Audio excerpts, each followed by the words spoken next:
Vamos agora abrir a palavra de Deus no Evangelho segundo Lucas, capítulo 6. Lucas, capítulo 6, nós leremos do versículo 12 ao versículo 16.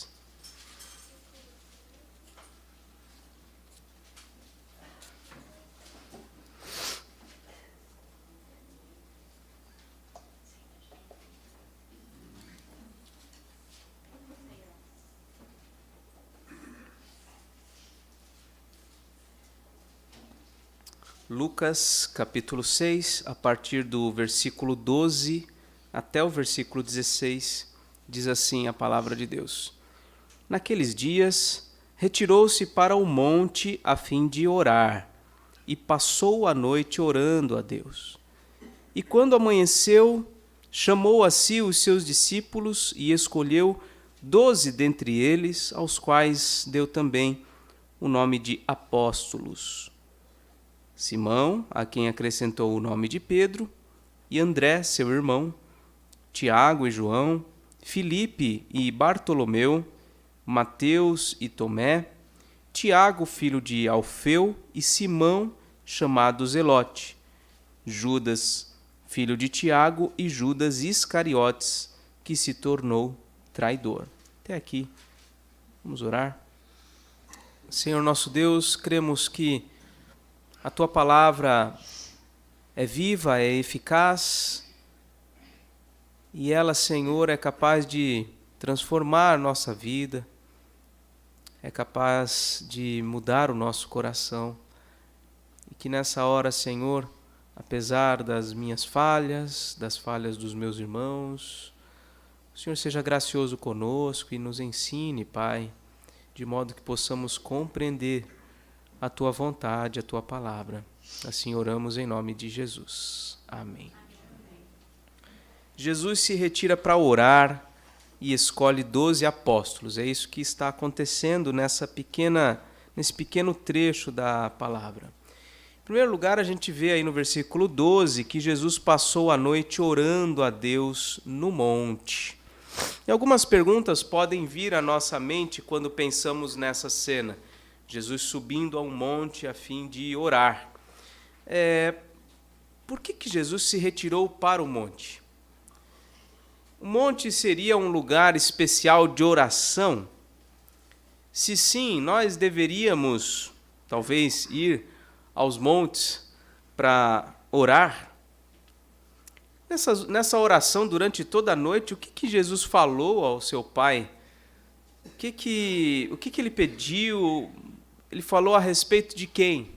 São perguntas que a gente pode fazer que não necessariamente o texto vai nos responder, porque o versículo 12 ele é muito claro e direto. Diz que o Senhor Jesus se retirou para o monte a fim de orar e passou a noite orando. Só isso que o texto nos diz. Mas pensemos um pouco, meus irmãos, a respeito dessa cena, né? Em primeiro lugar, a gente precisa lembrar de algumas coisas sobre o que são os montes, o que os montes representam na Escritura Sagrada. E a gente precisa ver que Deus fez uso de alguns montes ao longo da história bíblica para se revelar. E eu quero fazer menção de alguns deles, talvez os mais importantes. O primeiro deles é o Monte Sinai, que também é chamado de Monte Horebe. Se você é um leitor bíblico, você já se deparou com esses nomes, Monte Sinai ou Monte Horebe. Ali, vou chamar apenas de Monte Sinai, ali Deus falou diretamente com Moisés.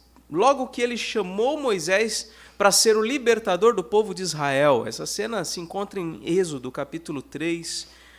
O texto diz que Moisés apacentava ali o rebanho do seu sogro, e ele, levando o rebanho para o lado ocidental do deserto, chegou ao monte de Deus, a Horebe. E ali, numa sarça que ardia e não se consumia, o Senhor Deus falou com ele.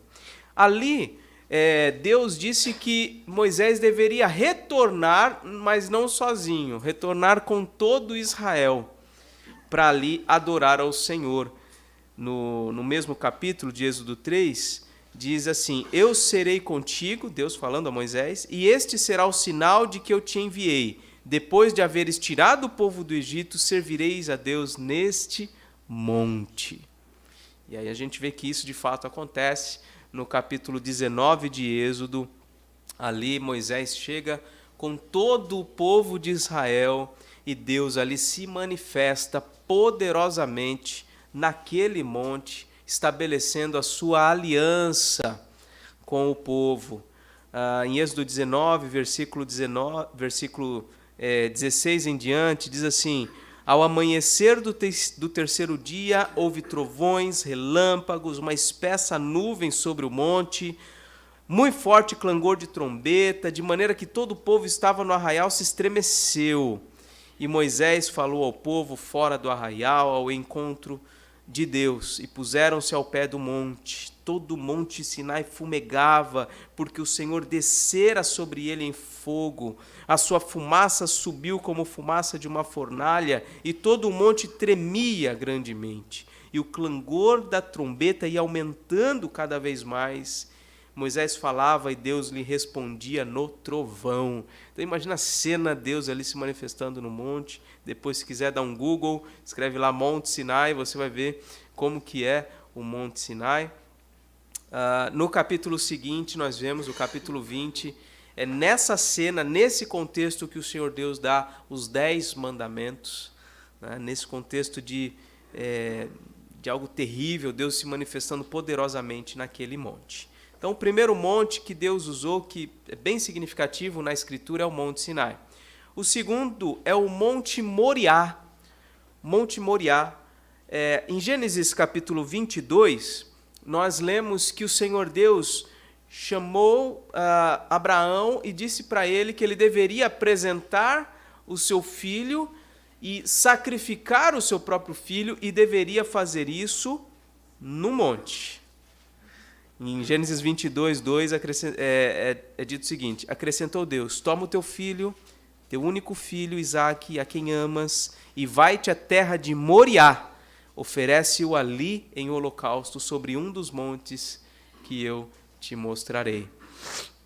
Nesse mesmo capítulo, nós vemos que Abraão faz isso, e no momento em que ele estava para sacrificar seu filho, Deus providencia um substituto, um animal para ser sacrificado no lugar de Isaque, e é dito então que Abraão pôs o nome naquele lugar de o Senhor proverá. E aí passou-se a dizer, a partir de então, como se fosse um ditado popular: no monte do Senhor se proverá. No monte do Senhor, porque era um monte onde eles estavam, o monte chamado Moriá.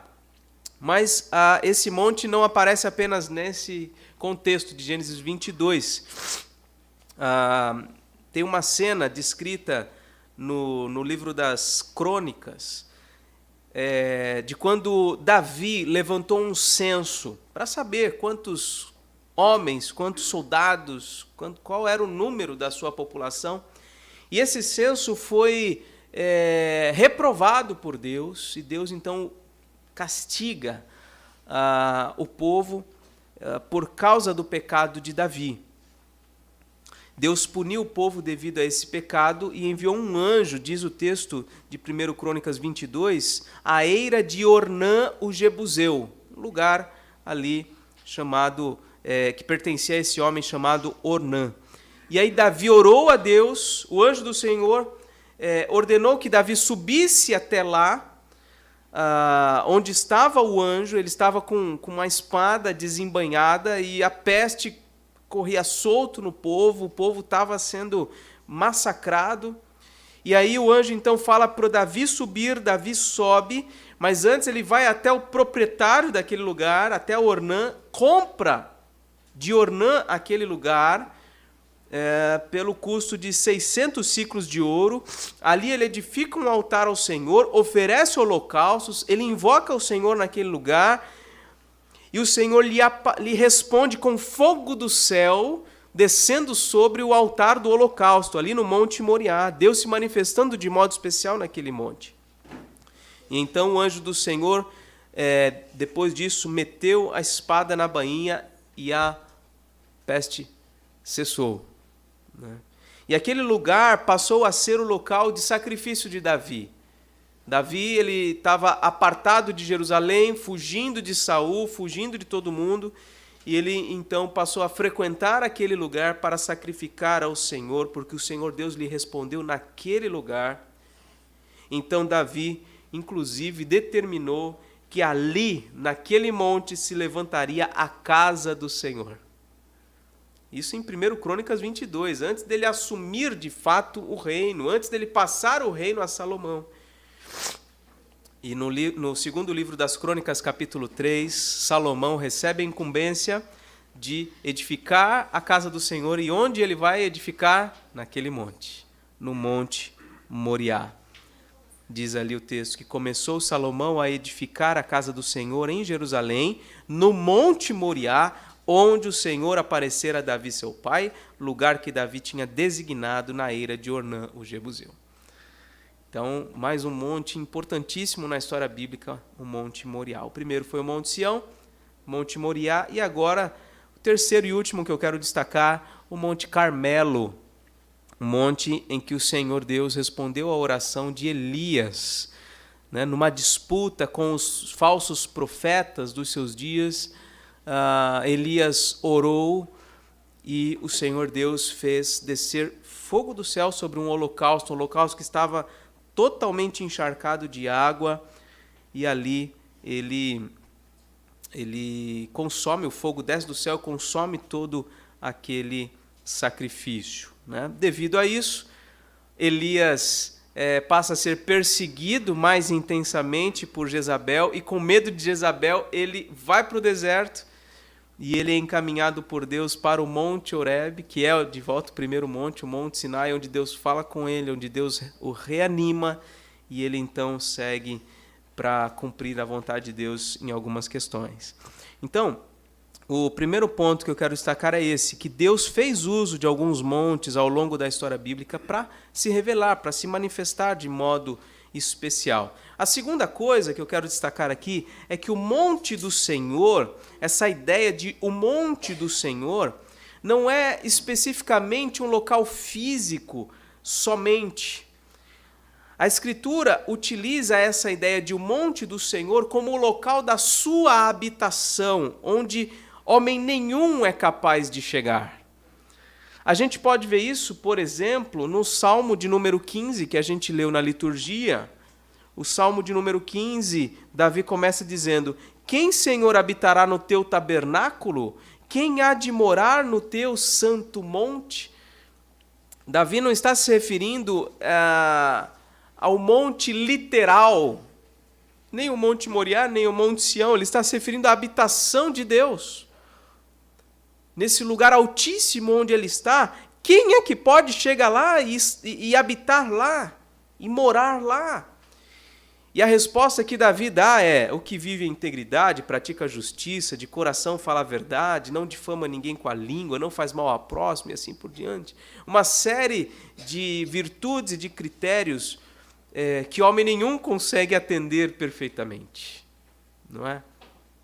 Também o Salmo de número 24, escrito por Davi também, ele diz no versículo 3, quem subirá ao monte do Senhor?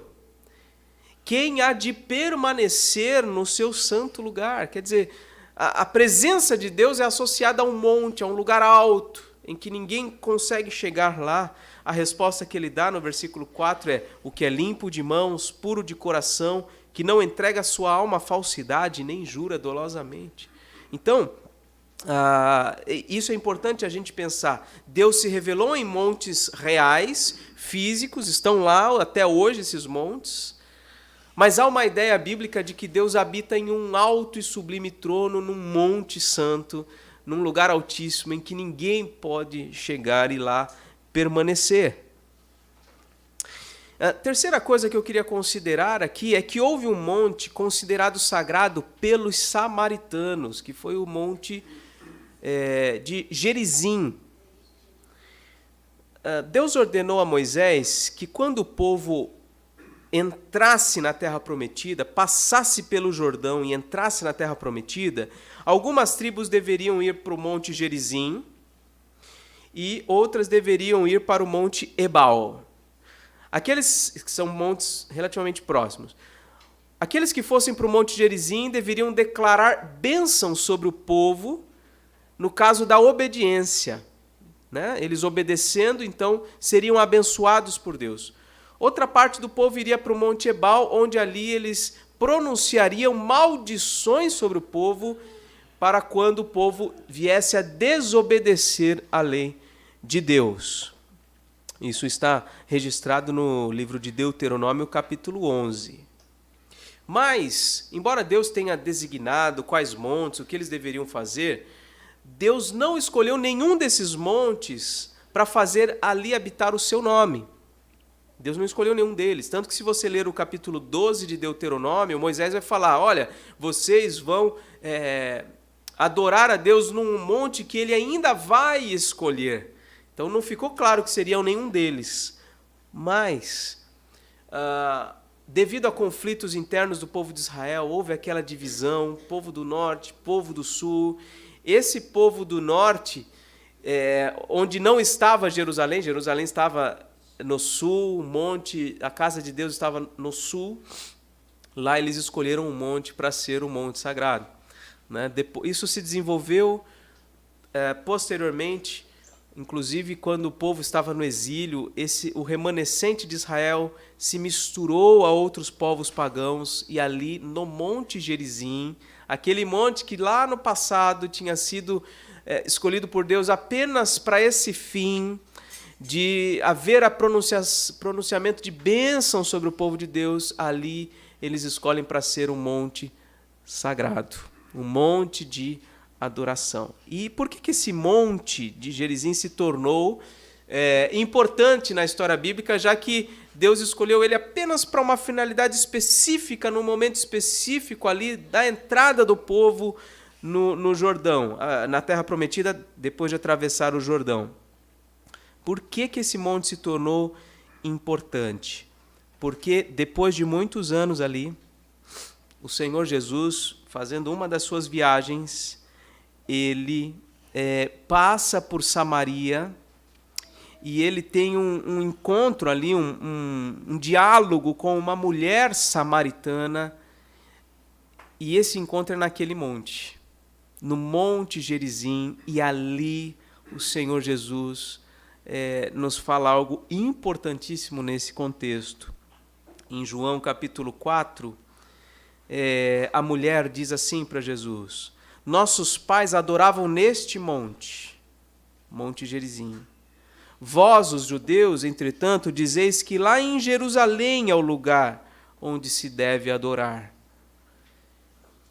E qual foi a resposta de Jesus? Jesus disse: mulher, você pode crer em mim, porque a hora vem, quando nem neste monte, nem em Jerusalém, adorareis o Pai. Vós adorais o que vocês não conhecem. Nós, os judeus, adoramos o que conhecemos, porque a salvação vem dos judeus. Mas a hora vem, e já chegou, em que os verdadeiros adoradores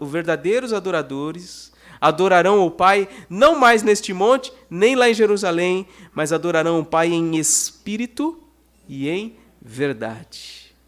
Porque são estes que o Pai procura para seus adoradores.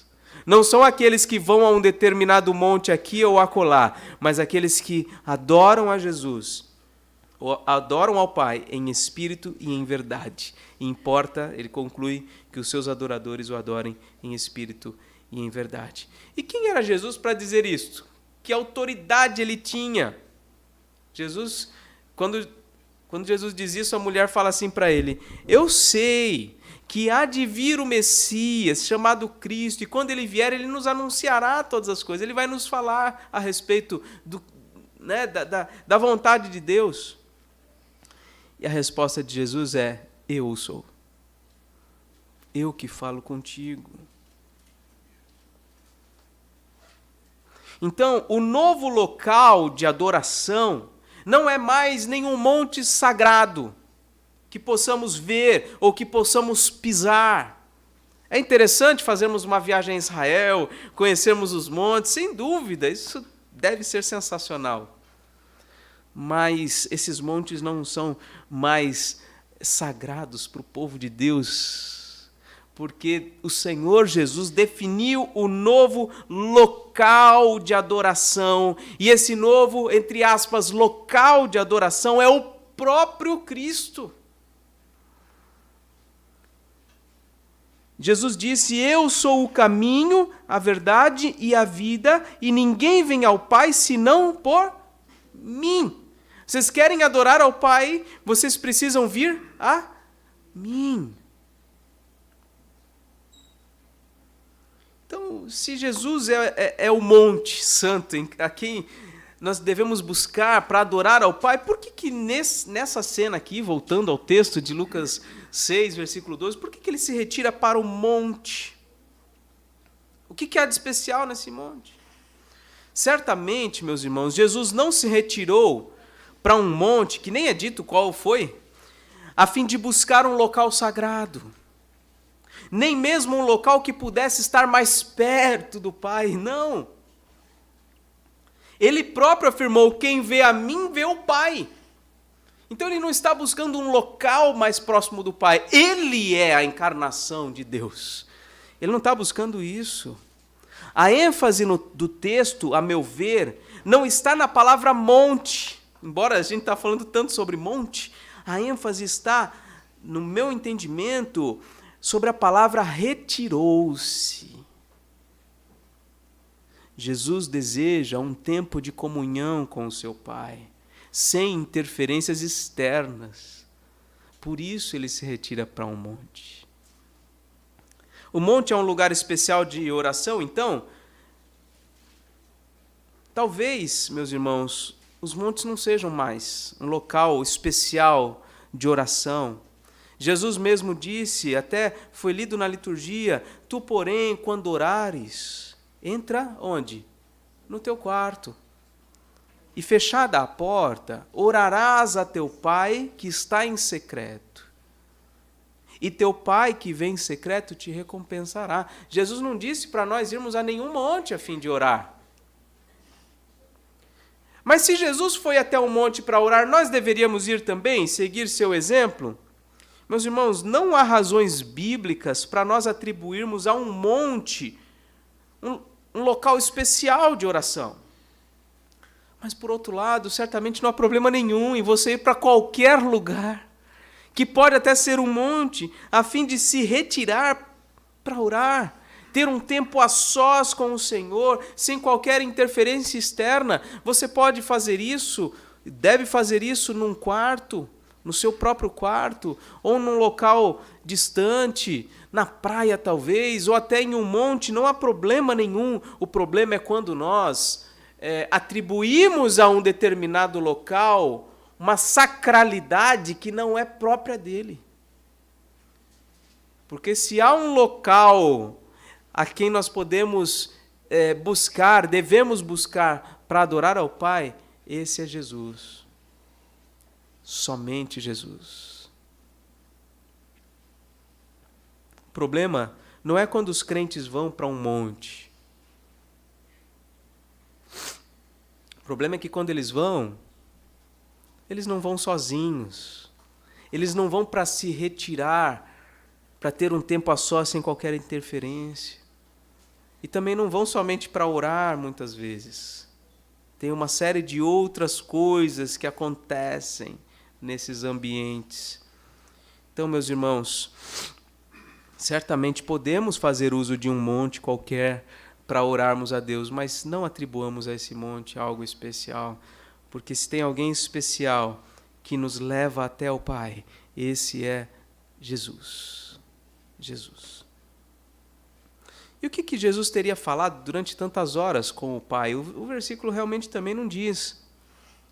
Mas lembremos do contexto anterior. A gente já refletiu na semana passada, do versículo 1 até o 11, vimos aquela controvérsia a respeito do sábado, E o versículo 11 diz que aqueles homens, os escribas, os fariseus, eles se encheram de furor e discutiam entre si quanto ao que fariam a Jesus. Então Jesus está, neste momento, sendo alvo de perseguição. Homens estão sedentos pela sua morte. E ele então se retira para orar. Ora, sobre o que ele vai falar com o Pai?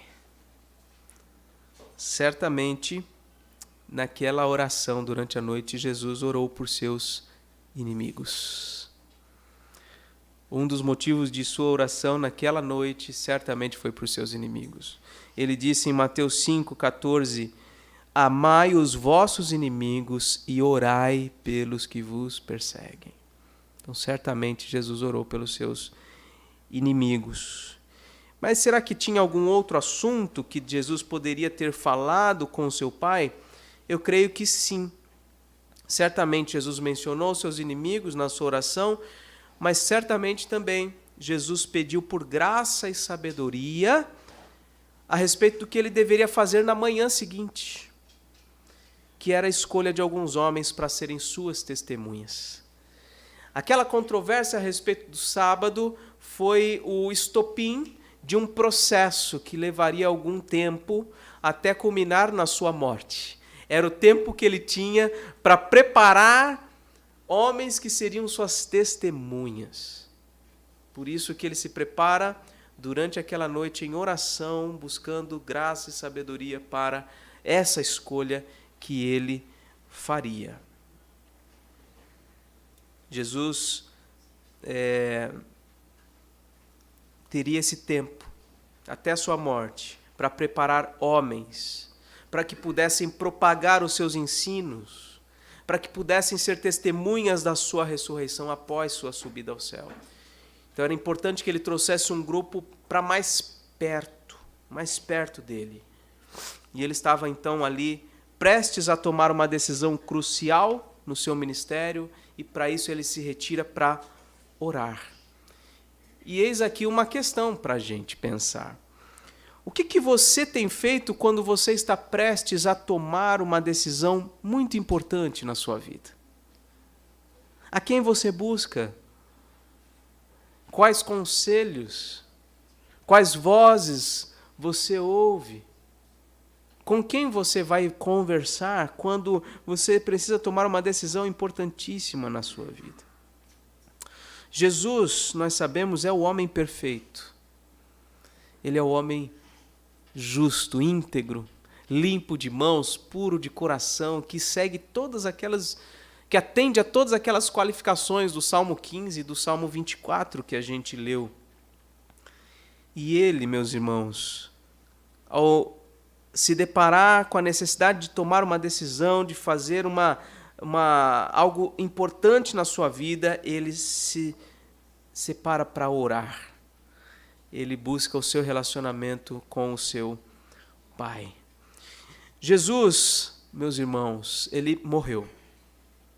E ele subiu aos céus. E ele foi aceito na presença de Deus Pai. Ele apresentou diante do Pai o sacrifício perfeito, abrindo então o caminho para que os que nele creem possam chegar a Ele.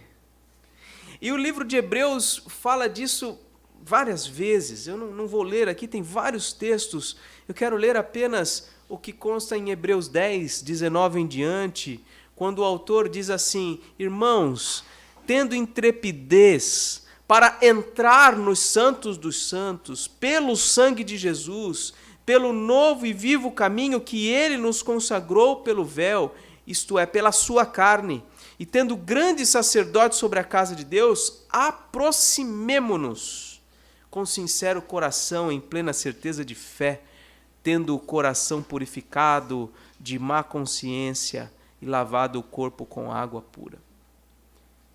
Ou seja, Deus abriu o caminho.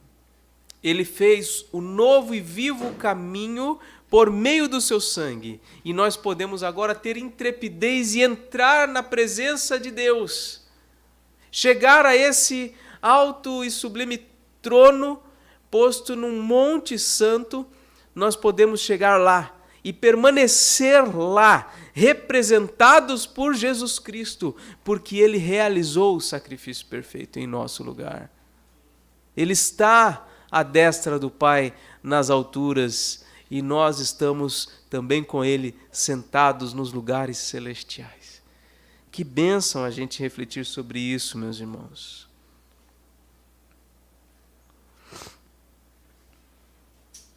Então Cristo definiu um novo local de adoração.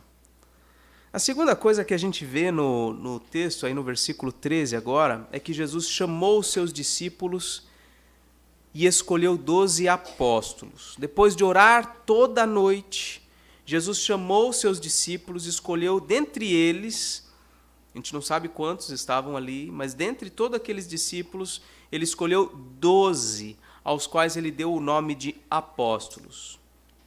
O Novo Testamento indica que há alguns níveis de relacionamento com Jesus, basicamente 3 níveis. O nível da multidão, o nível dos discípulos e o nível dos apóstolos. São níveis de menor ou maior intimidade com Jesus. Primeiro, refletindo no nível da multidão. O tempo todo a gente vê nas histórias dos evangelhos a multidão acompanhando Jesus. A multidão está o tempo todo perto de Jesus. A multidão quer as bênçãos, quer os favores de Jesus. Quando Jesus multiplica pães e peixes, eles rapidamente, se alegram e querem ficar atrás de Jesus para conseguir mais. Mas quando Jesus diz, eu sou o pão da vida, trabalhai não pela comida que perece, mas pela que subsiste para a vida eterna, qual o Pai vos dará, aí eles se chocam e se distanciam. Quando Jesus dá uma palavra mais dura, a multidão logo se distancia. Se Jesus está sob ataque pesado dos seus inimigos, a multidão rapidamente muda de lado e grita para ele ser crucificado sem dificuldade nenhuma. Então, a multidão está sempre perto de Jesus, busca Jesus quando lhe é conveniente, se afasta de Jesus quando Jesus parece que não está sendo muito favorável a eles. Esse é o nível de relacionamento da multidão. Mas há também o nível dos discípulos. Os discípulos, eles são os verdadeiros seguidores de Jesus. Eles amam o ensino de Jesus, amam ouvir quando ele está falando, desejam estar perto dele o tempo todo, desejam obedecê-lo, não só receber suas bênçãos, mas também obedecê-lo. Os discípulos, eles não vão embora quando são advertidos, quando Jesus dá aquele puxão de orelha, dá uma palavra mais dura para eles. Os discípulos não vão embora e permanecem com Jesus mesmo quando ele é atacado. Lembram-se, por exemplo, do livro de Atos, quantas vezes a igreja está sob perseguição e ali tem discípulos fiéis, em oração, buscando a capacitação do Espírito Santo. A gente vê isso em Atos 4, por exemplo, 23 a 31, quando a igreja está sob perseguição, a igreja ora, Senhor, olha para a ameaça deles, mas quanto a nós, Senhor, nos dá intrepidez para pregar a Tua palavra.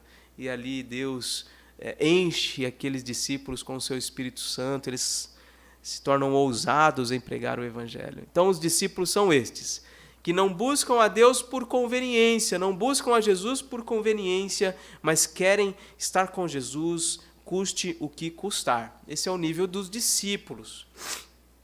Mas Jesus também tinha um grupo ainda mais próximo, que era o grupo dos apóstolos. Dentre um grande número de discípulos, que a gente não sabe dizer quantos eram nessa ocasião, Jesus escolheu apóstolos para quê? A fim de prepará-los para uma missão especial. Os apóstolos, eles são também discípulos, mas eles são discípulos mais chegados, são mais íntimos de Jesus, eles estão mais de perto o tempo todo. Jesus fez com eles, com estes apóstolos, um treinamento diferenciado. Tinha coisas que Jesus falava a toda a multidão, especialmente as parábolas. Mas com os apóstolos, ele esclarecia o sentido daquelas parábolas. Ele explicava. E ele falava, olha, o que eu estou dizendo para vocês aqui em oculto, aqui no particular, depois vocês vão sair falando para todo mundo. Então era um grupo especial que ele estava preparando. Eles foram discipulados bem de perto. Mas mesmo entre esses 12 que estavam bem perto de Jesus, tinha um grupo ainda mais chegado, que era o grupo ali, que basicamente de 3 ou 4 apóstolos, talvez os 3 ainda mais próximos, Pedro, Tiago e João. Pedro, Tiago e João estavam ali sempre com Jesus de forma muito, muito íntima. E, de fato, a projeção deles no Novo Testamento é muito maior. Pedro, ele se torna ali um grande líder na igreja de Jerusalém, no livro de Atos. Tiago também. Tiago é, inclusive, o primeiro a ser martirizado. Foi morto com uma espada. E João é aquele que, tudo indica que ele foi o último a morrer, também martirizado, mas foi o último a morrer. E o Senhor Deus deu a ele aquela revelação tão importante que é a revelação do livro de Apocalipse. Então, um grupo seleto, um grupo importante. Agora, quem são os apóstolos? Os apóstolos, eles receberam de Jesus uma autoridade especial, tanto para a pregação do Evangelho, como também para a realização de milagres e curas. Os apóstolos são estes aqui nomeados, como a gente vai ver, e nenhum outro mais, a não ser, obviamente, o apóstolo Paulo, que veio posteriormente e ganhou as mesmas credenciais destes que estão sendo nomeados aqui.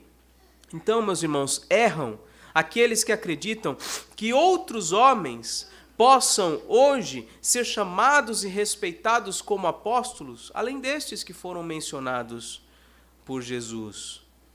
Os verdadeiros apóstolos foram homens a quem Cristo apareceu após a sua ressurreição e os comissionou de modo especial para lançarem os fundamentos da igreja, para por meio deles dar a inspiração da sua palavra, o registro da sua palavra, por meio deles fazer curas, milagres, E são curas de verdade que nós vemos que os apóstolos faziam, curas de verdade, que não pairava nenhuma dúvida que aqueles que estavam aleijados ficaram completamente saudáveis, aqueles que estavam mortos de fato ressuscitaram por mão ou pelo intermédio de apóstolos.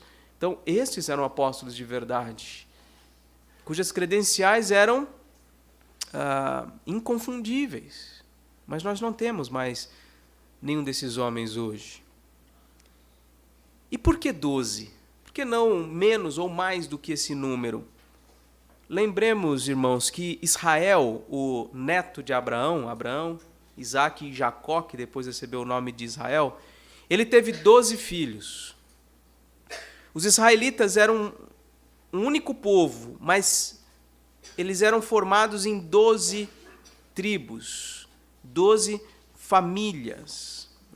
E o motivo pelo qual Jesus escolhe 12 apóstolos, eu creio que é porque ele está se identificando como o novo Israel. Ele é o novo Israel. Ele está formando um novo povo. E então, ele escolhe 12 homens para constituírem a base desse povo, que é a igreja de Deus. Jesus, meus irmãos, é o Israel perfeito. O Israel totalmente íntegro, totalmente limpo de mãos, puro de coração. E ele está a formar um povo cujas bases deverão ser lançadas por estes 12 homens que darão sequência à proclamação do reino de Deus. E se essa interpretação parece estranha, eu convido você a anotar, talvez ler depois novamente, mas a verificar o texto de Apocalipse 21. Versículo 12 diz assim, está falando sobre a Nova Jerusalém, Ele diz assim: tinha grande e alta muralha, 12 portas, e junto às portas 12 anjos, e sobre elas nomes inscritos, que são os nomes das 12 tribos dos filhos de Israel. E o versículo 14: essa muralha, a muralha da cidade, tinha 12 fundamentos, e estavam sobre estes fundamentos os 12 nomes dos 12 apóstolos do Cordeiro. Então, essa associação entre os 12 apóstolos e o nome das 12 tribos dos filhos de Israel. Nós temos essa associação no livro do Apocalipse, em capítulo 21. Então, por isso, a escolha de 12 especificamente. E uma das características, irmãos, da igreja cristã é que ela é apostólica. Parece estranho, né? Porque igreja apostólica é a igreja católica apostólica romana. Ou então essas igrejas, esses movimentos apostólicos, igreja apostólica não sei do que, não sei das quantas. Não, não é disso que a gente está falando. A igreja cristã, a igreja de Cristo, ela é apostólica não no sentido de que há nela apóstolos contemporâneos, mas no sentido de que ela segue os fundamentos lançados pelos apóstolos, inspirados por Deus para trazer a sua palavra. É nesse sentido. A nossa igreja é uma igreja apostólica. Por quê? Porque nós proclamamos o ensino dos apóstolos. Lá em Efésios 2, o apóstolo Paulo diz assim: vocês já não são mais estrangeiros e peregrinos, vocês são concidadãos dos santos, vocês são da família de Deus, vocês estão edificados sobre o fundamento dos apóstolos e profetas. Ou seja, a base da igreja é os escritos do Novo Testamento, que vieram pelos apóstolos, e os escritos do Antigo Testamento, que vieram pelos profetas, sendo ele mesmo, Cristo Jesus, a pedra angular, aquela pedra que dá a base, a sustentação e o alinhamento adequado de todo o edifício. Também o texto de Atos 2:42, que diz que a igreja primitiva, aqueles primeiros irmãos convertidos após a ascensão de Jesus, eles perseveravam na doutrina dos apóstolos. Então, é nesse sentido que nós somos uma igreja apostólica, porque nós perseveramos na doutrina, ou seja, no ensino dos apóstolos.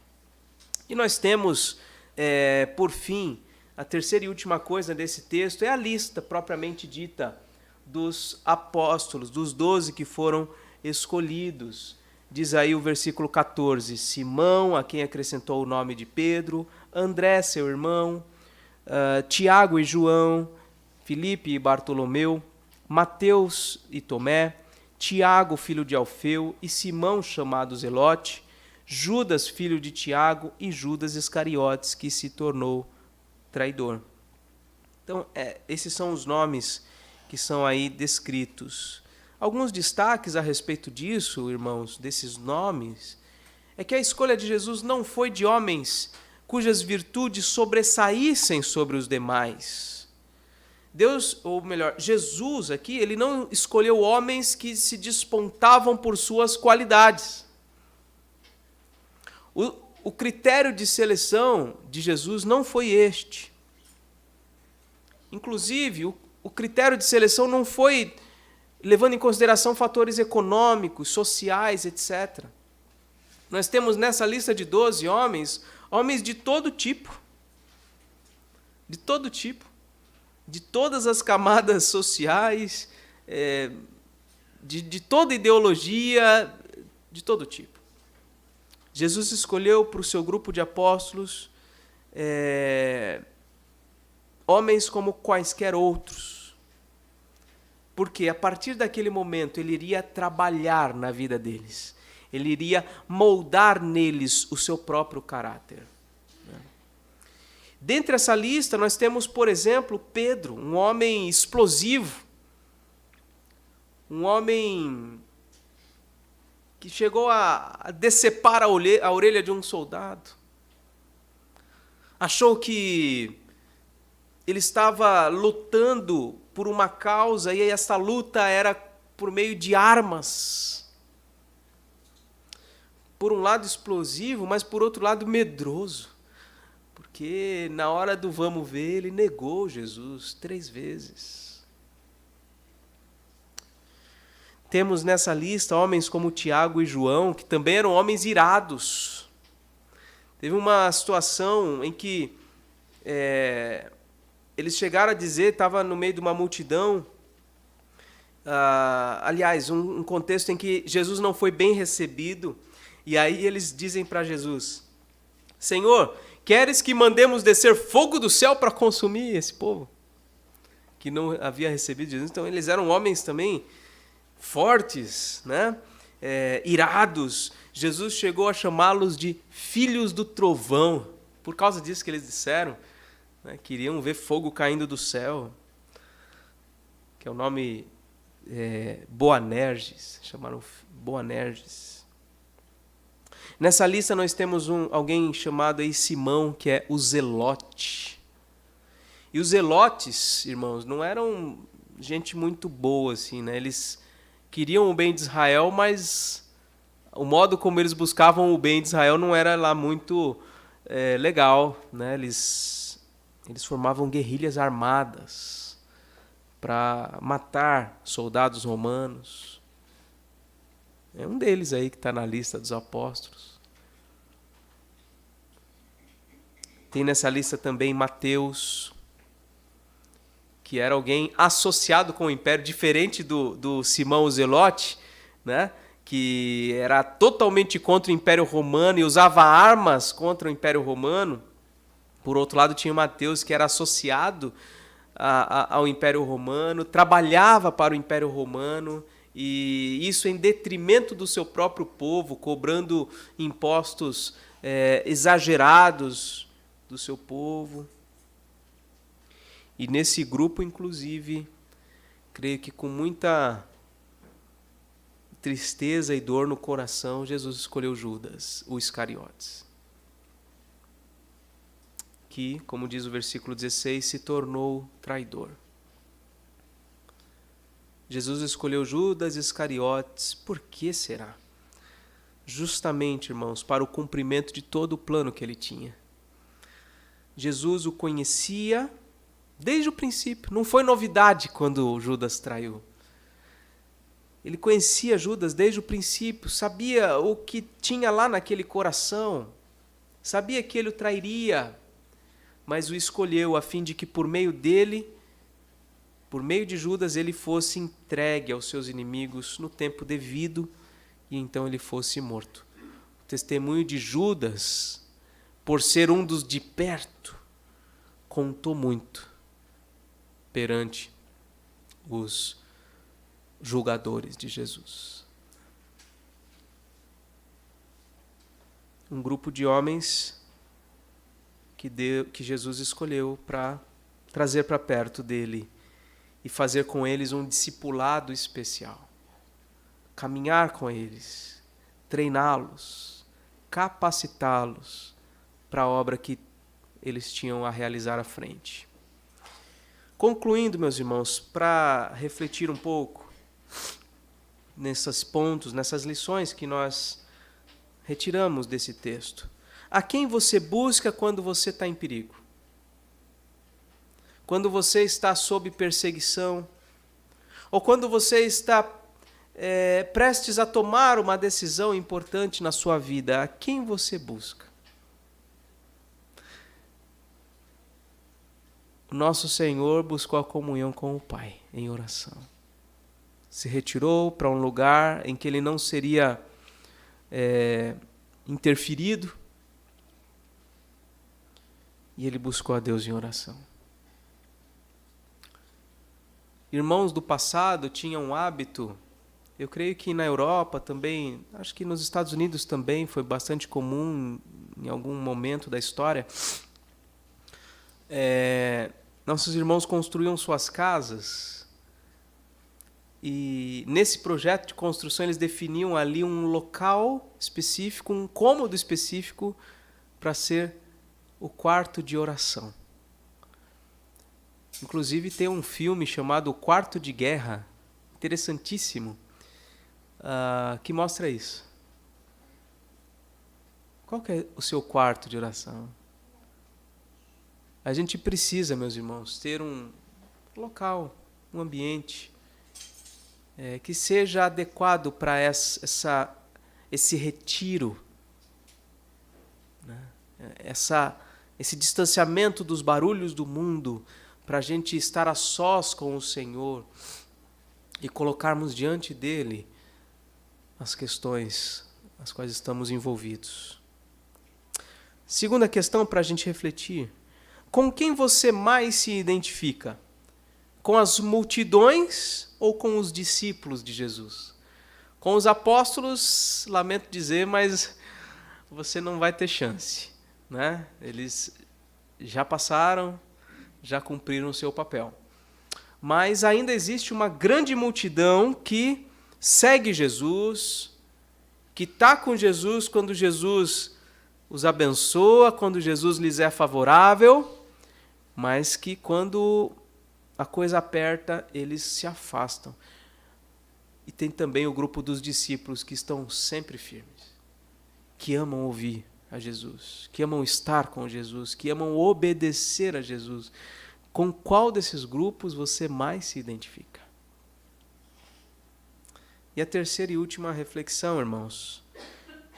Assim como Jesus, você tem procurado fazer discípulos? Ele trouxe para perto dele alguns homens, 12. E dentre esses 12, 3 ou 4 bem mais íntimos. Estavam o tempo todo junto, ensinando, falando, compartilhando a vida, discipulando. Você tem procurado fazer discípulos? Trazer pessoas para perto de você, para ter comunhão com você, para crescer junto com você no conhecimento, na graça do Senhor Jesus? Quem são aqueles que você tem trazido para perto, a fim de aprenderem contigo o Evangelho, a fim de aprenderem contigo a viver sob o governo do Senhor Jesus? Quem são? Uma pergunta também importante. Que Deus nos abençoe.